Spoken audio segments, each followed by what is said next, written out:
Jom ikuti siri 1 cara semai benih bunga matahari. Pertama, pilih benih berkualiti. Saya guna Variety American Giant dan Royal Hybrid. Semai dalam pasu kecil. Jika guna cawan plastik, cuma jangan lupa buat lubang saliran. Media semaian yang saya guna adalah sabut kelapa hancur atau kokopit. Saya gunakan sabut kelapa yang jenis halus. Saya guna peat moss.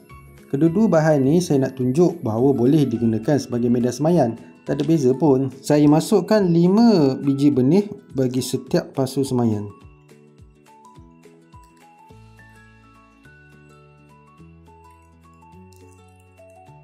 Tutup nipis dengan vermicompost. Ini hanya pilihan tambahan. Yang penting, tutup benih dengan betul. Siram menggunakan siraman halus seperti ini supaya media tak tumpah. Akhir sekali, jangan lupa label pada tanaman kita. Kita letakkan nama dan juga tarikh semaian. Bahagian ini paling penting supaya kita tidak lupa apa yang telah kita semai dan bila kita semai. Letak di tempat ada cahaya supaya mudah untuk kita pantau. Tengok, hari keempat dah bercambah.